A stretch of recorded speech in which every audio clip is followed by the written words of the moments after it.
to invite you to sit down, relax for an experience to learn, listen, grow, and activate around some of the most important issues of our time.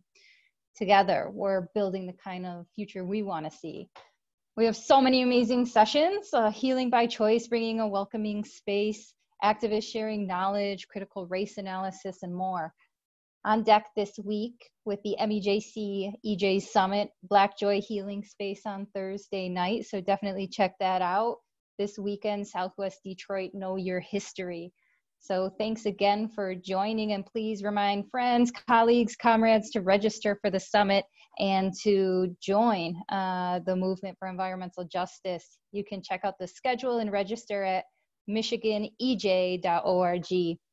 So now tonight I'd like to share a little bit about our session. This session showcases some amazing activists from Flint on how data-rich online map was designed with some ongoing community input, which quickly expanded to prioritize a door-to-door community engagement effort in response to the abrupt deadline imposed by local government for thousands of property owners to register for Flint's pipe replacement program amidst the coronavirus pandemic.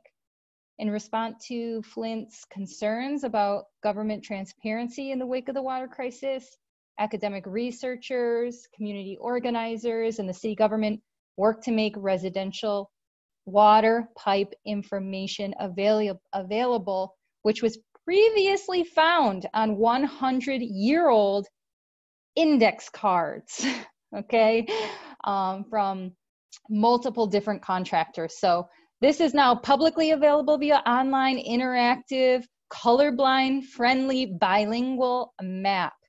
In 2020, Flint's local government announced the end of the lead water pipe replacement program, giving over 3,000 households waiting for pipe replacement 35 days advance notice to sign up for the program. So Flint activists used this map to organize the rapid response campaign and identify families who fell through the cracks. So if you want to check it out, this map can be found at the flintpipemap.org. And folks who are on the ground doing this work, so happy to introduce Mona Monroe Eunice, Dr. Benjamin J. Powley, and friends from EMT Flint Organizing Environmental Justice in Flint, and Jared Webb of Blue Conduit. So thank you all so much. And I want to hand the mic over to Mona, and thank you so much for joining us tonight. Thank you, Michelle. Hi, everyone. I am going to just share my screen.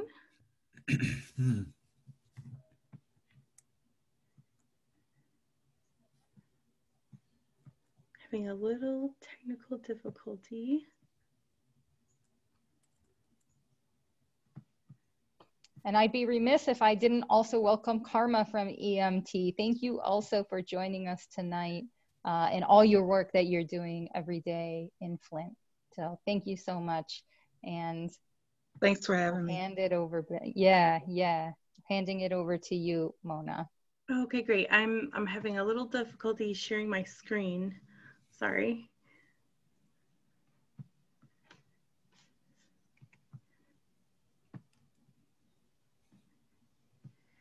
The setting is saying who can share. I think I need access to share my screen.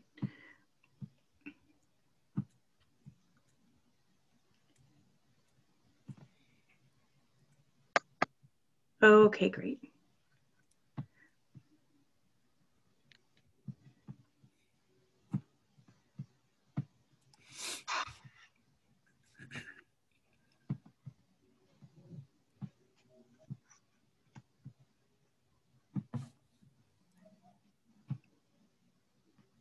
Okay, did that come through okay?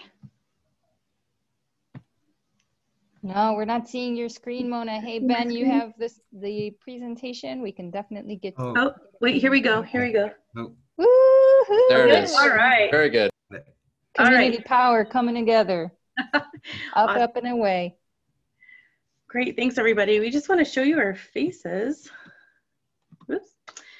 So we're going to take just a little bit of time to do quick introductions. Karma, would you mind starting?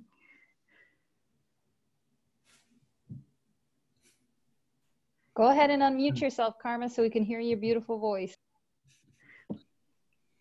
I'm so sorry. That's a great smile. Thank you. My name is Karma Lewis, and I look much different than I did in that picture.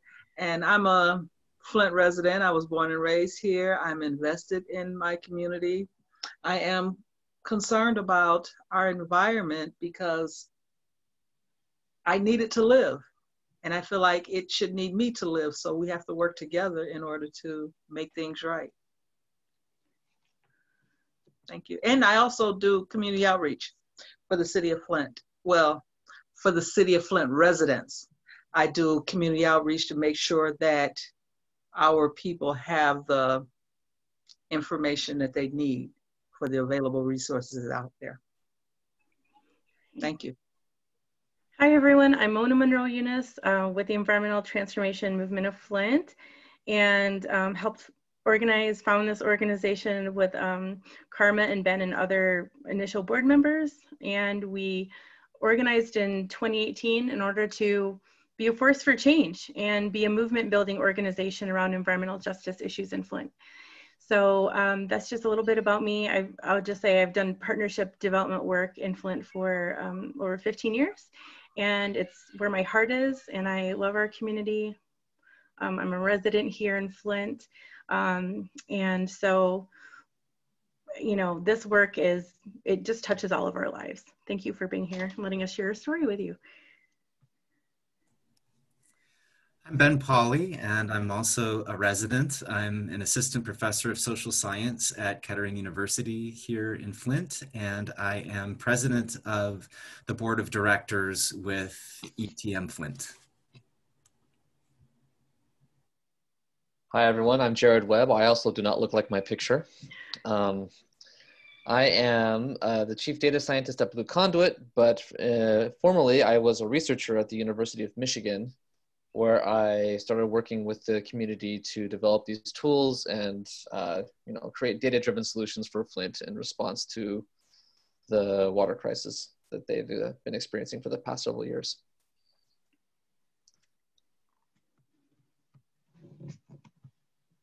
Okay, oops. Sorry, here we go. All right. So we just wanted to start tonight with a little bit of context. I imagine that most of the people who are watching are already familiar with the main contours of the Flint water crisis, but it never hurts to recap. So the crisis emerged out of a combination of technical failures, historically rooted inequities and vulnerabilities, and undemocratic decision-making about water. On the technical side, water treatment missteps after the switch to the Flint River in April 2014 caused significant damage to Flint's pipes, as well as other disruptions to the water system, resulting in a variety of water quality and public health issues. These technical failures occurred on a stage set by many decades of economic disinvestment, infrastructural dilapidation, and systemic racism, resulting in a city that was desperate to save money, had bad pipes, and had a majority African-American population that was marginalized economically and politically. And politics played a role in the crisis as well. From December 2011 to March 2015, a period of time when critical decisions were made about Flint's water source and water treatment, the city was under the control of state-appointed emergency managers whose job description was to cut costs, force through unpopular decisions like the switch to the river, and effectively block out the voices of residents who dared to complain. So when residents started to experience problems with water quality not long after the switch, they faced special challenges in getting those problems taken seriously by decision makers. It took many months of sustained public outcry and protest to bring attention to Flint's water issues and a lot of collective action before officials felt compelled to acknowledge them. A critical part of that struggle was the work activists did to collect data on contamination and help make a scientific case that something was truly systemically wrong. In October 2015, Flint switched off of the river, but really the work was just beginning. There was a lot that needed to be done to restore the water system, to get assistance and resources to people who were harmed, and to bring justice to Flint residents. And this work is still very much ongoing. And the subject of this evening's discussion is a reflection of that. So part of our intention here is to highlight some of the ways in which Flint residents themselves continue to take a leading role in addressing their own crisis with the help of academic allies and scientific data. So to talk a little bit more about the crisis response, I'm going to turn it over to Karma. Remember to unmute. Okay, initially response from the crisis came from, and this was before it was called a crisis, came from actual residents or our resident activists. They're the ones that raised up their voices. They're the ones that reached out to the nonprofits that had the resources available, and those nonprofits, they stepped up. Many of the leaders of the nonprofits are actually Flint residents also. So by working together, we started to share bottles of water. Cases of water by the truckloads were coming from all over the country. And we also had where food was being provided to different locations around the city for residents. And there were also donated filters made available for residents to pick up and to take to their households. And as far as the long-term response, that's where the service line replacements came into play. We had to fight for every little thing made available to us. And we had our federal government that stepped in with some funding, and a lot of that went to the state in order to allocate as they saw fit. We continue to have lead mitigating foods made available as well as bottled water. We still have a lot of residents in the midst of the crisis, and that's where the service line replacement is so important, as well as the rest of the water infrastructure that needs to be replaced. And now I'll pass it off to Mona. I think it's my turn. Okay. So yeah, thank you. Thanks, Karma. Yeah, so there's all the short-term stuff that the residents of Flint, I should say, were working hard to deliver to the residents so that people could have some protection from this tainted water. But the long-term solution to lead in drinking water is to remove the sources of lead contamination, which are primarily these service lines or these pipes that connect every home to the water mains that are often made out of lead in Flint. So Karma mentioned this funding that was given to Flint from the federal government, some from the state government. And it amounted to a significant amount of money, but it wasn't an infinite amount of money.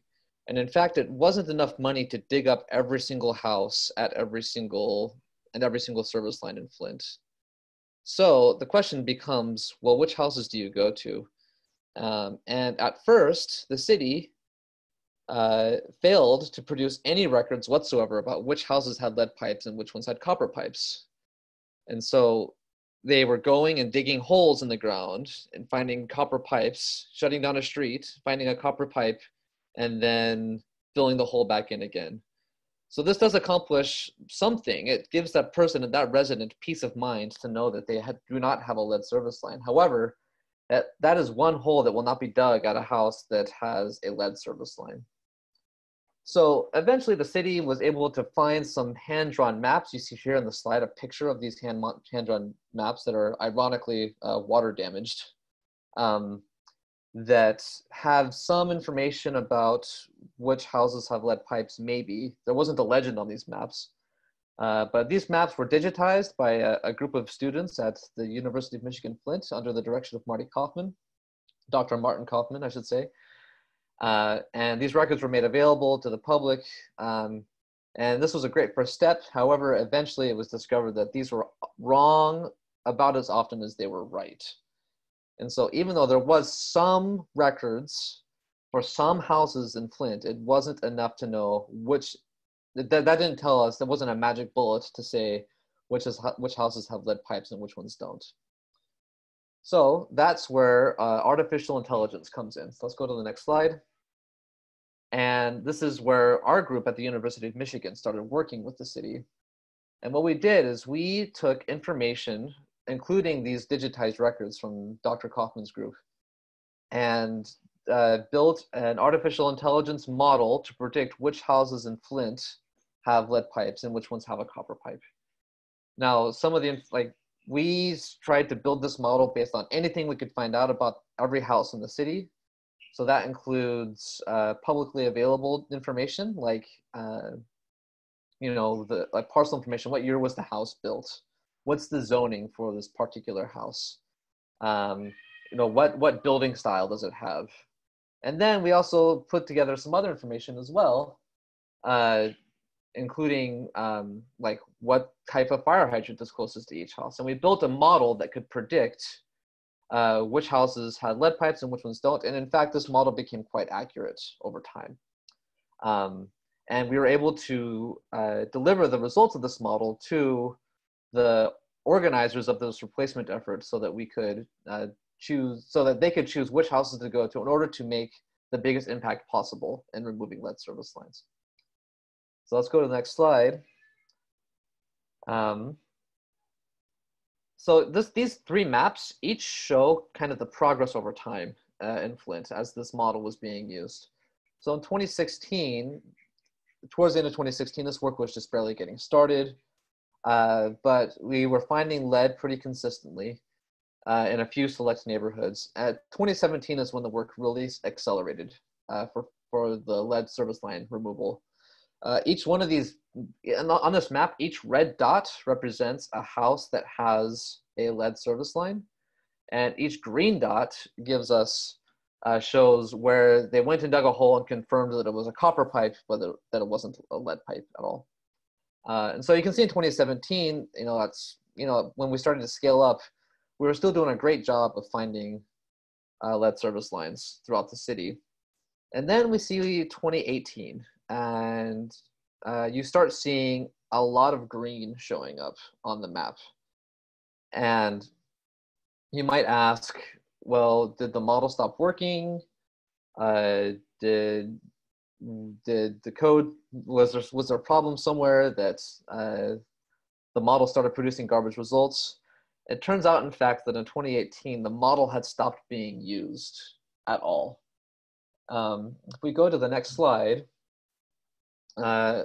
we see 2 periods of time in Flint and the hit rate for finding lead pipes in both periods of time. At the end of 2017, the city hired a large engineering firm.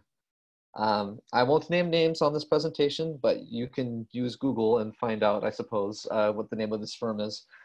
And this firm, even though we repeatedly tried to make our model results available to them, decided to disregard those results and use their own prioritization method to go and choose where to dig. And you see at the end of 2017 and throughout 2018, the hit rate dropped significantly. And people were digging holes left and right in Flint, but all they were doing was uncovering copper pipes and then filling the hole back in again. And as you can see, these bars show the number of excavations. They were doing a lot of hole digging. And in fact, there is some speculation, we'll say, that certain people were benefiting tremendously from being able to dig lots of holes, where they were getting paid per dig and not per replacement. And so they could go to a neighborhood where there wasn't any lead and just dig hole after hole after hole after hole and get paid for each one without actually removing very many lead pipes at all. So this was very concerning, and we were working with the NRDC, the Natural Resources Defense Council, and they thought that something kind of, well, actually, let's go to the next slide, and I'll mention one more thing before we get to that. I just inserted this slide. I want to make sure we understand why it's important to find lead and not just dig up copper pipes. When you spend all of your time digging holes for copper pipes, you're essentially just lighting money. Well, I won't say you're lighting money on fire, but you're taking this money that was allocated specifically for lead mitigation, and you're using it just to dig holes and not remove lead pipes. And you can see this yellow star on the left-hand side of this graph is the 2018 replacement program when this engineering firm was running it. They were spending more than $2 million to replace 100 lead service lines. And our simulations have shown that if they had just guessed randomly instead of going through their prioritization, they would have spent about half that. And then moving forward, when we return to the model, I'll mention that in a second, we see the price goes down significantly. So this is important because, like we said earlier, the number of dollars available to spend on replacing these lead pipes was finite. They could not just go to every single house. They had to choose where to go. And so this is why the NRDC was concerned, and we'll go to the next slide now. In 2017, late 2017, I'm sorry, in 2018, the NRDC went back to court and took this information that I've been talking about, showing that this engineering firm was not replacing any lead pipes, but was in fact just digging holes. And took a statement from our team at the University of Michigan and got a judge to obligate the city to return to this prioritization program using a data-driven approach rather than whoever was in charge of this felt like approach. So this stipulation was added to the first court case against the city, which obligated it to replace the lead pipes. And in 2019, we returned to the model approach. And you'll see on the next slide what happens to the hit rate as we return to the model. As soon as the model turned back on in early 2019, our hit rate went right back up to where it was in 2016 and 2017. And we started actually replacing lead pipes again and not just digging holes in the ground.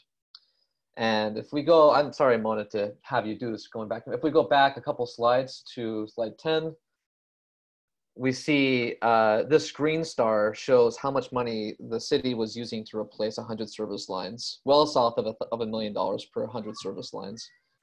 This means that the money is actually being spent on lead service line replacement and not on digging holes or making contractors wealthier. Okay, so let's go up to slide 13. Thank you for bouncing around, Mona, if we can. Next slide, one more. Okay, so this is all well and good.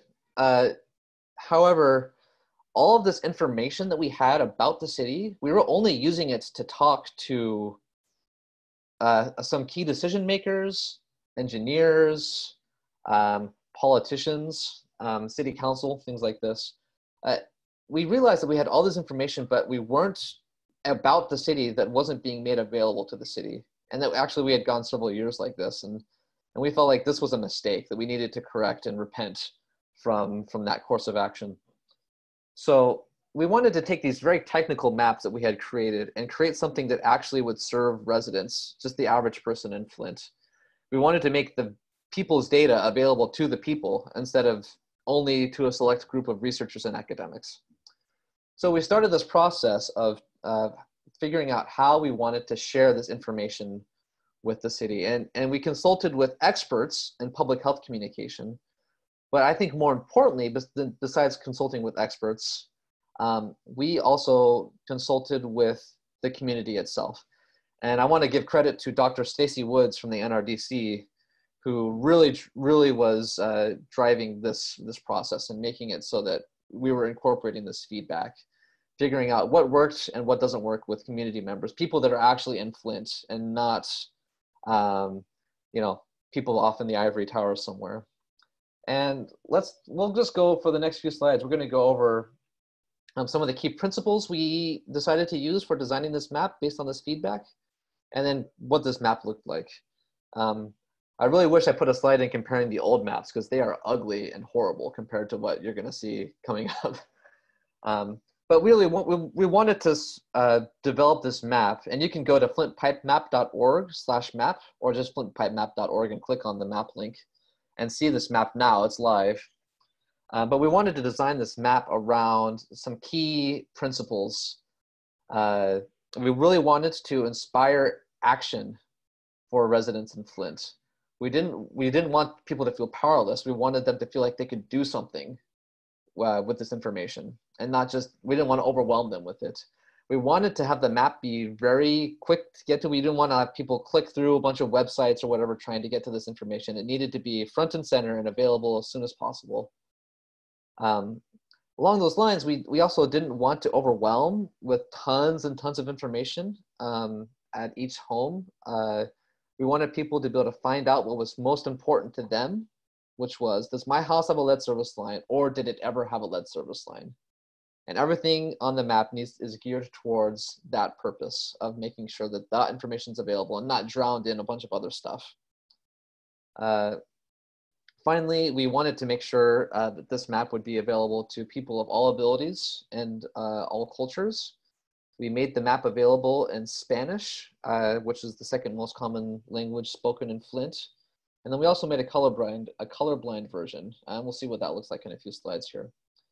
And then the last point is we wanted to make sure we weren't just, that we didn't call ourselves done at this after we built this map, but we wanted to be continuously working with the community and continuously improving the map so that people can get their voice, so that people's voices will be included in the map as it gets used.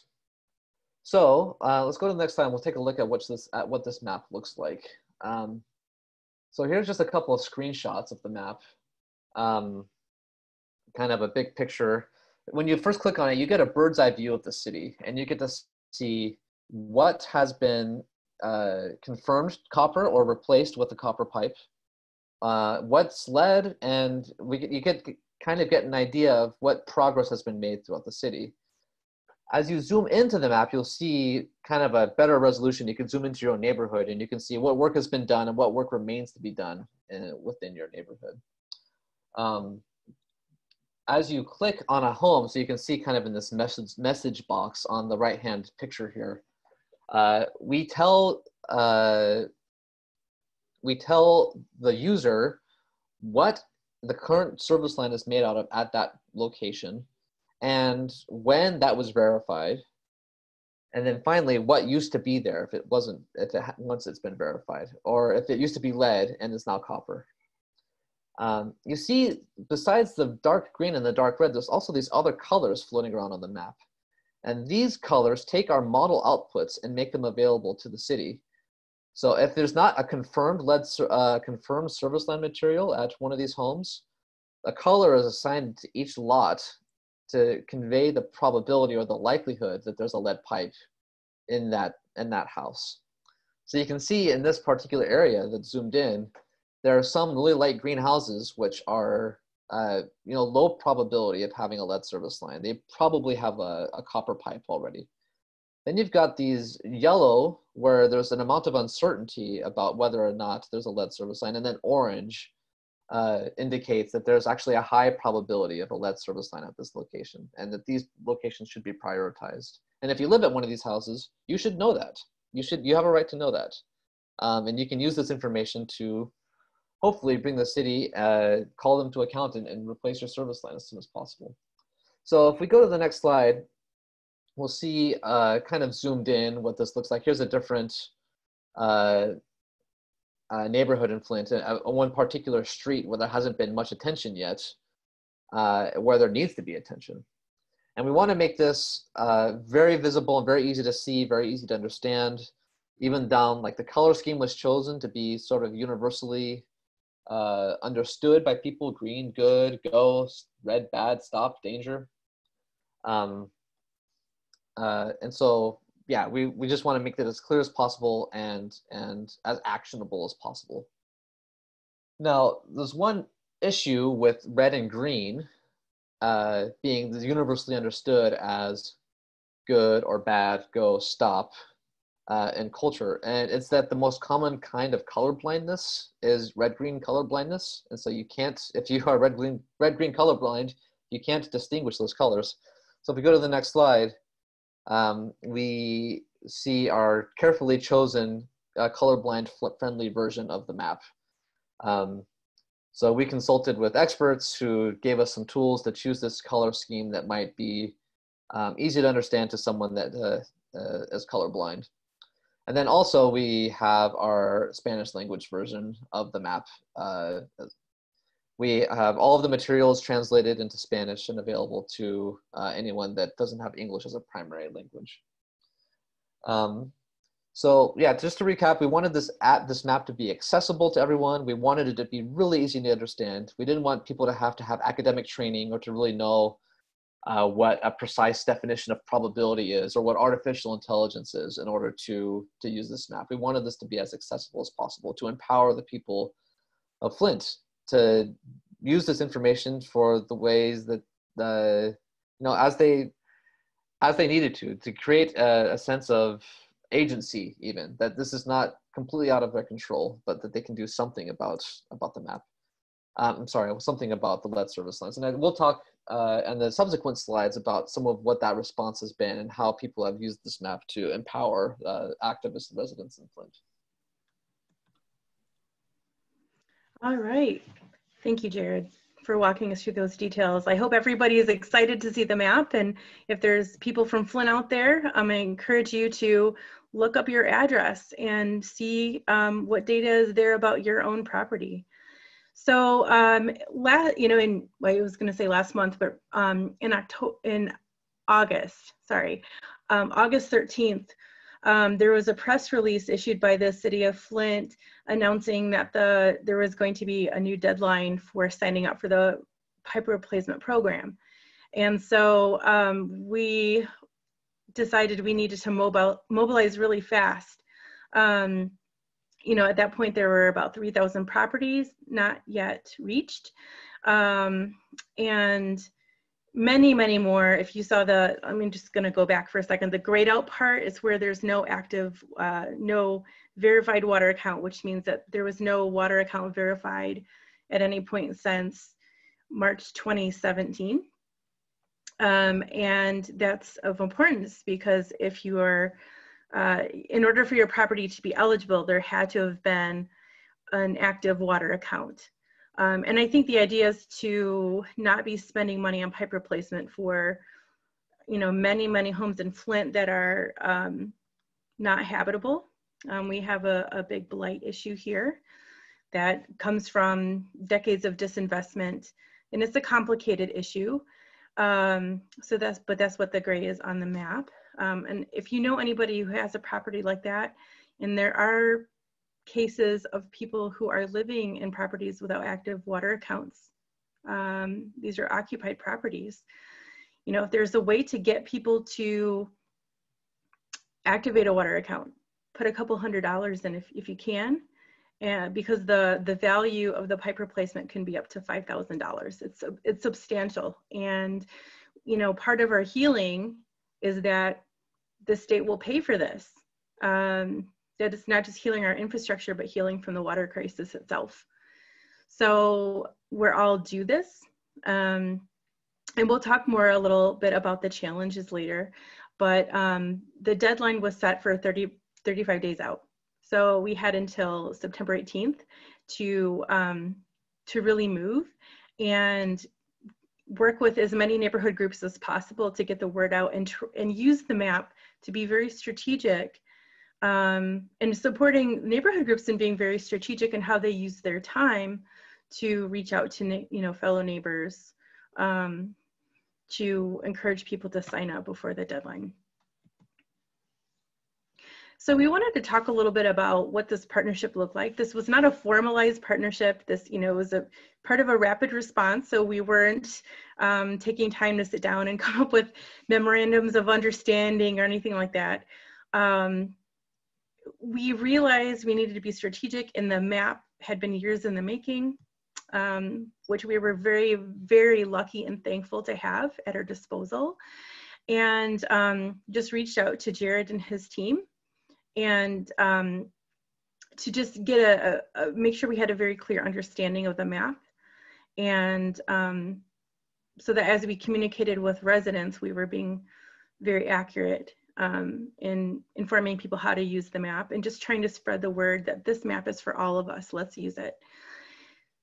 So some of the key pieces of our characteristics of our partnership that I just really want to call out is that we valued both community and scholarly expertise. So it was really an asset-based kind of partnership. It is an asset-based partnership where everybody's doing what they do best. And I will say Ben walks both lines. He's a scholar. He's a scholar and an activist too, right? So it's not always clear cut like that, but you'll see in terms of the work that people took on as part of the partnership and the mobilization, is that Blue Conduit was very responsive. And as we were getting the word out, we had more questions about the map. And they shared the data that was behind the map in spreadsheet form. And what that allowed us to do was to not spend the time going parcel by parcel clicking, but just have the data at our disposal. So being really responsive and prompt was very helpful for this partnership, and we stayed in continual communication. As we got more of the, got the word out more, there were more community questions. And one of the questions that came up was, well, which properties are in my neighborhood? And we needed a systematic way to be able to inform people so they could target in on their area. And thankfully, Flint Neighborhoods United has, I'll show a slide later, has this great neighborhood map. And the neighborhood maps show the patchwork of different neighborhood groups that are across Flint. And so Jared was able to obtain the shape files, the GIS files from the city of Flint, as I understand it, and very quickly use them to isolate, to basically pare down that spreadsheet so that it was organized and sorted by neighborhood group. And so we were pushing that information out as soon as we could get it. And then we got updated data from the Natural Resources Defense Council, which allowed us to focus in further. And again, Jared sorted those lists. So one list had to do with the properties where the property owner could not be reached. So just because you have, your property on the map shows up as orange, high likelihood of lead that we don't know from that if they have, the property owner has signed up for the pipe replacement program and they haven't gotten to their house yet, or they've never been reached, or they actively declined. So the two lists from the NRDC had to do with declinations, active declining to participate for whatever reason people felt they didn't want to. And then the other one is where they just couldn't be reached. And we have a pretty large number of properties in Flint that are owned by landlords that are even outside of Michigan, in other states, all over the place. So that complicates factors, but it was really helpful to be able to target in further. The other piece is our own community engagement. Part of what we do best is mobilizing. And because we are a movement building organization, we don't want to just do direct action. We want to do direct action, but also empower neighborhoods to take on the work themselves. And it was really the only way to try to reach so many properties at once in a quick amount of time. And so based on feedback from some residents, we organized a community roundtable as a first meeting, a virtual meeting. And then out of that, the refinements to the map were made, and we were contacting all the neighborhood groups and other grassroots leaders who were very connected in, and we provided the data, we provided talking points, and we printed flyers. We wanted to make it very easy for people to take action. So we wanted to just hand the groups what they needed, with the idea that we were going to reach, reach community-wide that way. And then the other thing is that I think is really important for a rapid response campaign is leveraging existing community meetings. Like Karma and others have been great leaders within the Flint Neighborhoods United group and organizing a monthly call. So, if you're looking at organizing your own rapid response campaign, don't start from scratch. Go where the people already are and leverage that. Karma, I didn't know if there's anything you wanted to add to this. You're muted, but I forget about that. The fact that I was proud of how our neighborhood association leaders from across the city were so willing to jump right in there. I received phone calls. We met on a Saturday and I started receiving phone calls that afternoon. And where can I get this? Where can I get it? Okay, I see this map. Do I need to go to this person located in red, or can I go to the ones that's located in green? Asking questions about it. And they were very eager. And then there were the flyers. You had been giving people flyers. They wanted more. And the fact that academia and residents were able to come together and make this happen. Lots of pride there. Lots of it. There were some limitations. And a lot of the limitations were because we still have a population of people that are not internet savvy and were questioning how to get to this map if I'm not going to be online.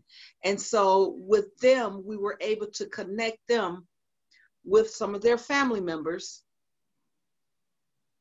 to help them out. We also have,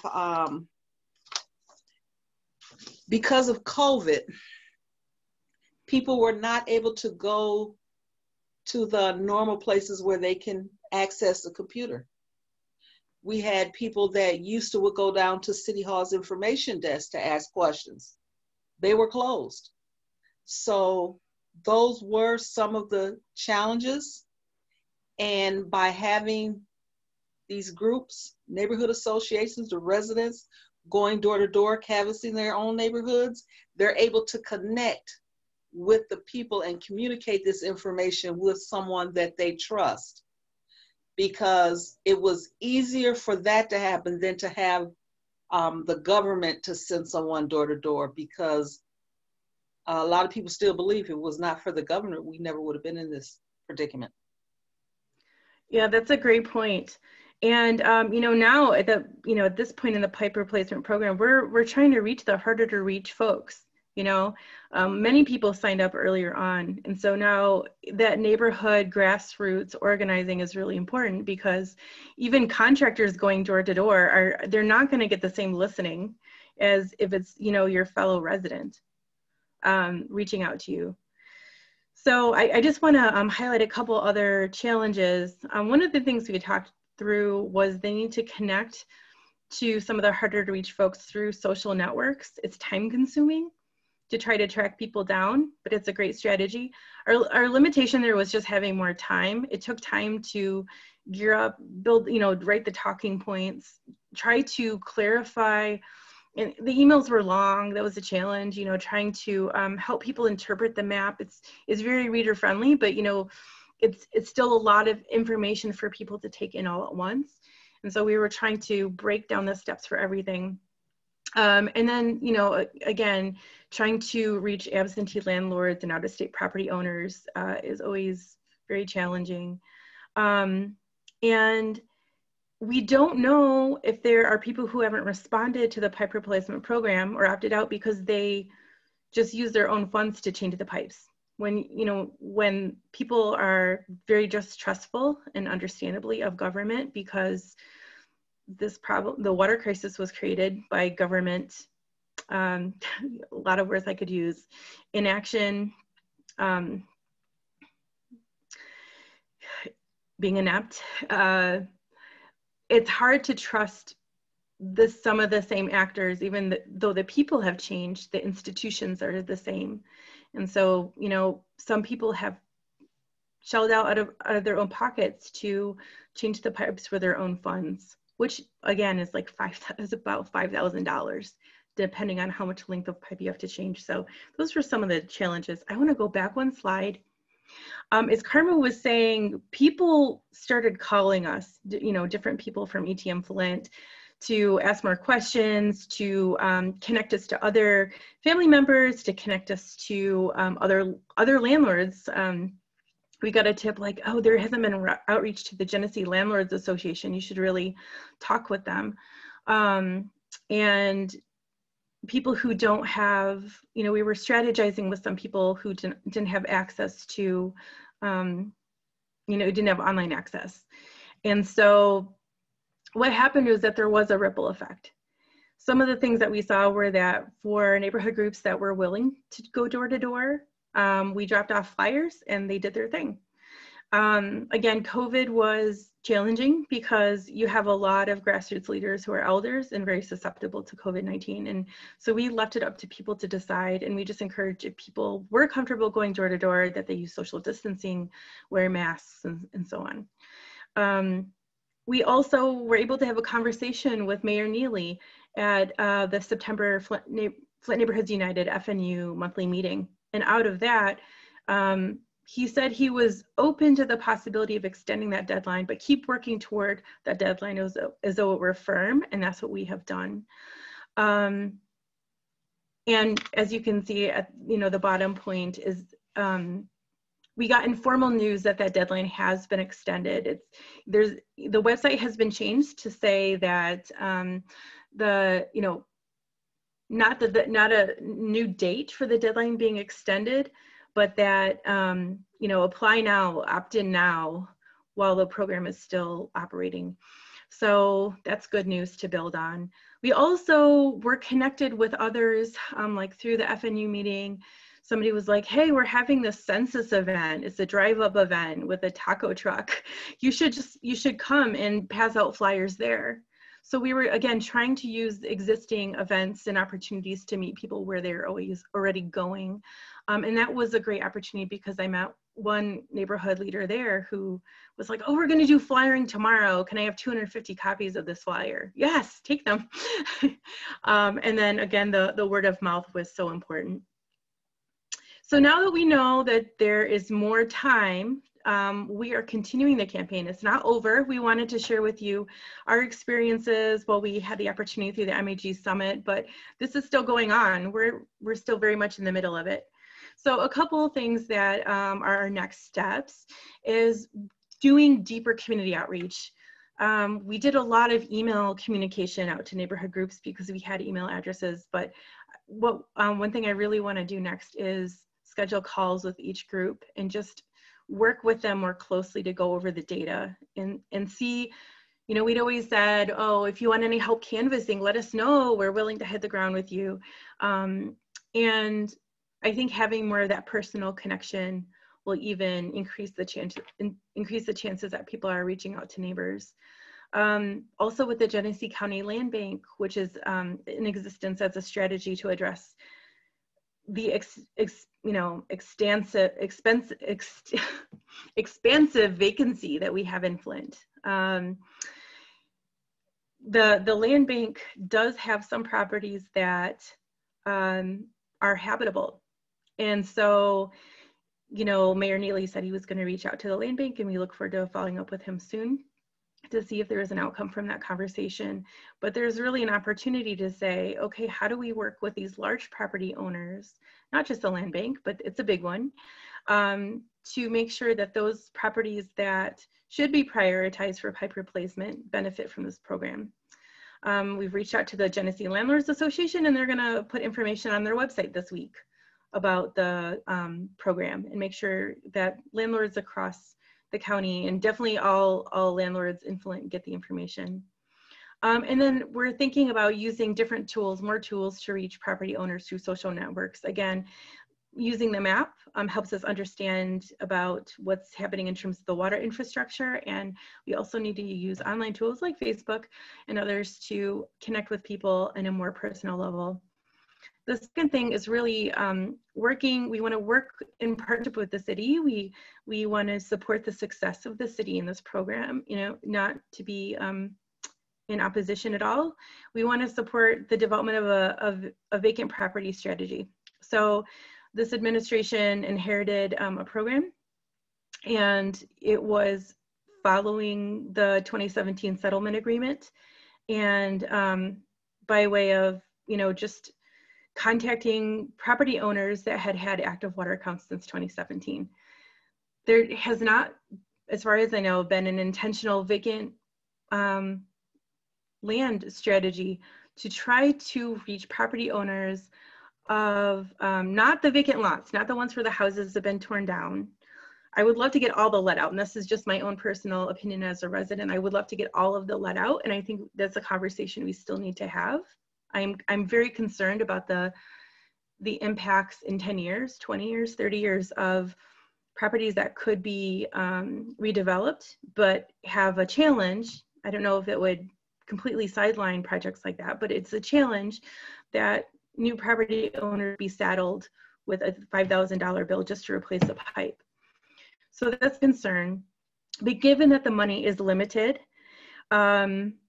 we really do want to make sure that any of those properties that are vacant and have been long vacant but could be salvaged benefit from this program, and are very intentional not to pass that up, you know, of the opportunity before the program closes. And then finally, we recently got news that the city of Flint is not doing pipe replacement in 2 neighborhoods with newer houses. And Jared and I had a conversation about this. It's like, what's our risk tolerance, right? So if, you know, on average 2 or 3 homes out of 100 new ones built before 2000 have had at least a partial lead pipe, whether it's on the, you know, the property owner side near the house, or the segment of the pipe that's between, you know, between the water main and the water box, where the pipe becomes ties into the property owner's side. There have been redeveloped properties where the house is new, but the pipe wasn't replaced.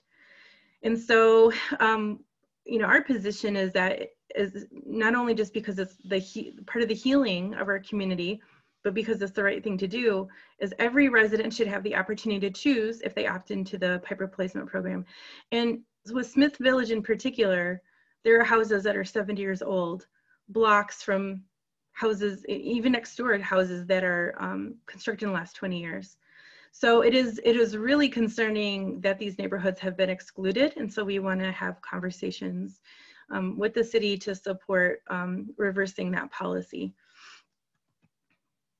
So I'm going to turn it over to Ben. So I just wanted to talk a little bit about some of the larger implications of this work. So looking beyond Flint, maybe the most significant policy outcome so far of the Flint water crisis is that Michigan's Safe Drinking Water Act was revised in some pretty significant ways in 2018. Among other things, water systems across the state are now required to create an inventory of their service lines so that they know where the lead and galvanized steel is. And even more significantly, they are required to replace all known service lines made from these materials at a rate of about 5% per year. And they're supposed to have everything out within the next 20 years. So that takes a lot of work, and it's going to require having the right priorities in place as far as where to dig first, as well as having the right kinds of community collaborations in place. So we can envision the kind of collaborative work we've been talking about in Flint being very relevant to other Michigan communities. Furthermore, looking beyond the state of Michigan, thanks largely to Flint, and can we change the slide there, Mona? Thank you. Thanks largely to Flint, service line replacement has become a priority, not only in Michigan, but all over the country. cities are taking a closer look at their infrastructure, and they're adopting a more precautionary attitude toward lead exposure. So here on the slide, you're just seeing a handful of examples of that. There are more. So, really, I think you can argue that this work has a kind of nationwide significance as more and more communities try to figure out how to do these replacements the right way.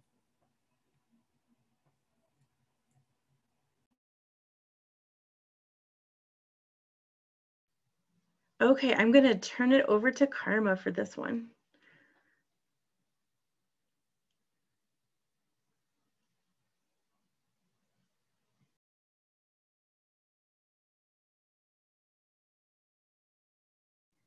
You're muted.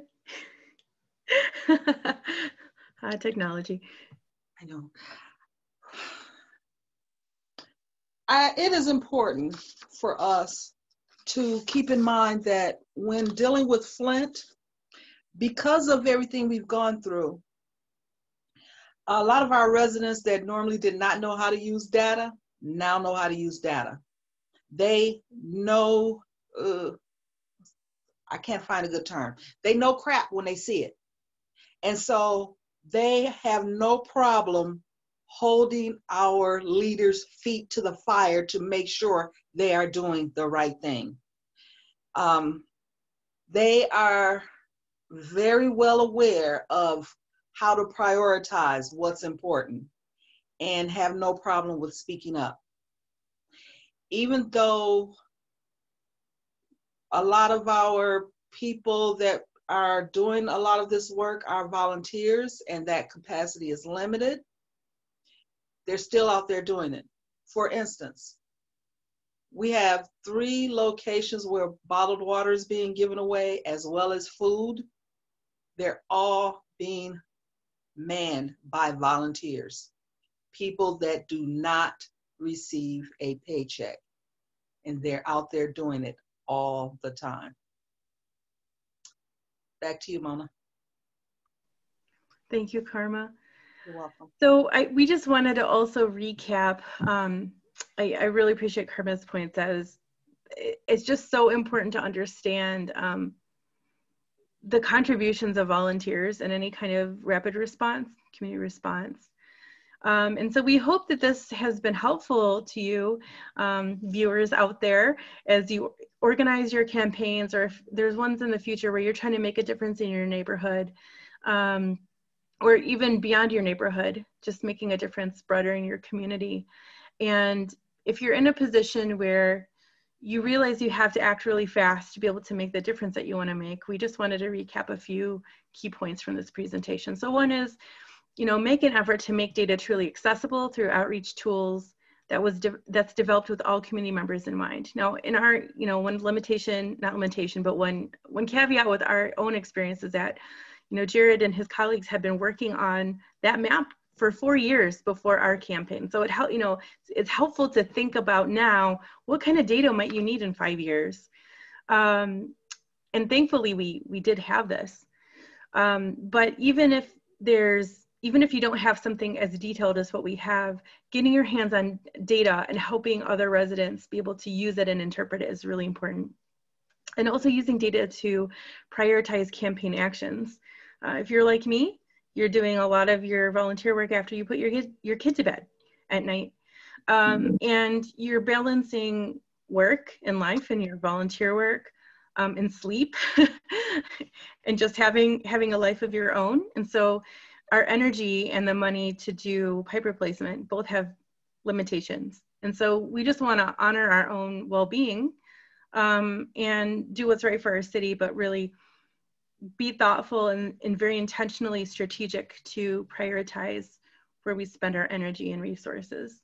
And then finally, I just want to bring us back to the way that we've operated in this partnership. So think about, be very intentional about using practices that create mutually supportive partnerships, not just mutually beneficial, not just everybody benefits, but when I say mutually supportive, I mean that we're building each other up.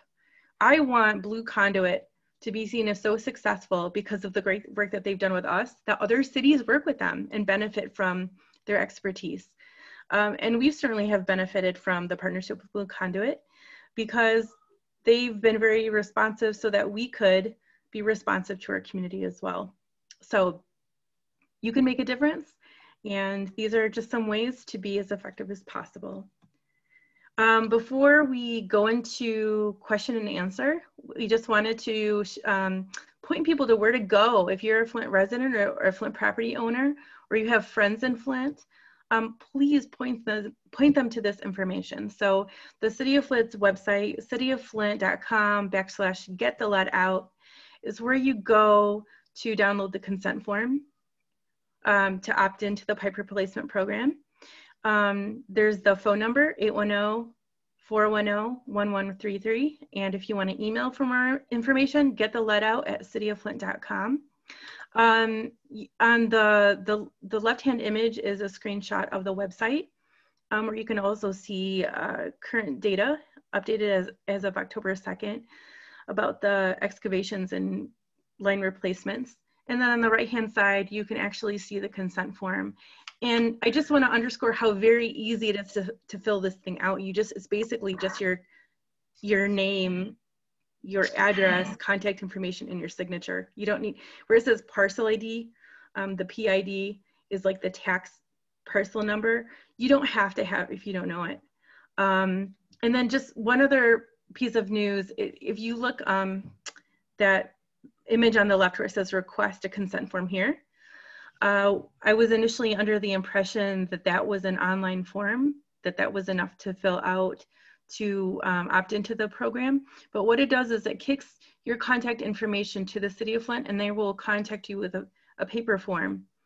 And because they need your signature in order to confirm your consent to participate and to be able to dig on your property.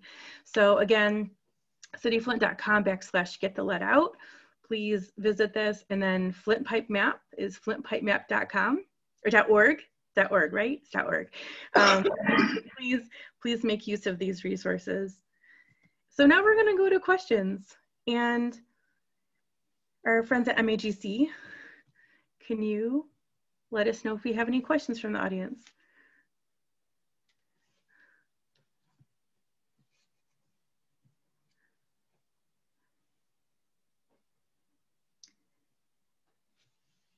They are monitoring Facebook Live, so if you have any questions, please feel free to share them in the comment section of the Facebook Live video.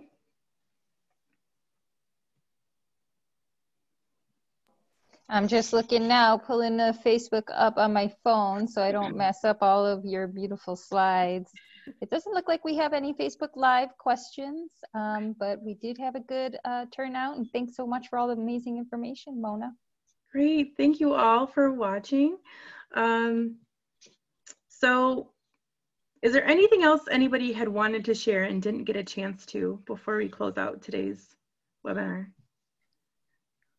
I just really quick, if I can share something, if anyone is using the map and they have some feedback for us, there's a contact link on the map. I forgot to mention that while I was speaking. So if you go and you're using the map because of this presentation and you have some feedback, a way that we can be better, we would love to hear it. You can use the contact link and let us know about it. Thank you, Jared. Yeah, you guys are getting applause on Facebook. Thanks, everybody. We hope this was actually useful to you. Yeah, absolutely. And I just want to thank all of the panelists tonight. This information is astounding and important, and just really a testament to what it takes in crisis when communities come together. It's an all hands on deck approach in Flint, and your work is amazing. So thank you so much for sharing. And thanks for everybody who joined tonight, and for those who are following along on Facebook. If you haven't already, you can take a look at the rest of the summit schedule at michiganej.org/MEJC-summit. So you can go ahead and register. And again, thank you all so much for joining tonight. Thank you, Michelle. Thank you, Angela. And thank you, MAGC, for the opportunity to share this story. and presentation. We really appreciate you and all the hard work you're doing to support communities and mobilizing around environmental justice as well. It takes a village, you. that's for It does. sure. Everybody. Good night, everybody. Take care. Good night. Good night.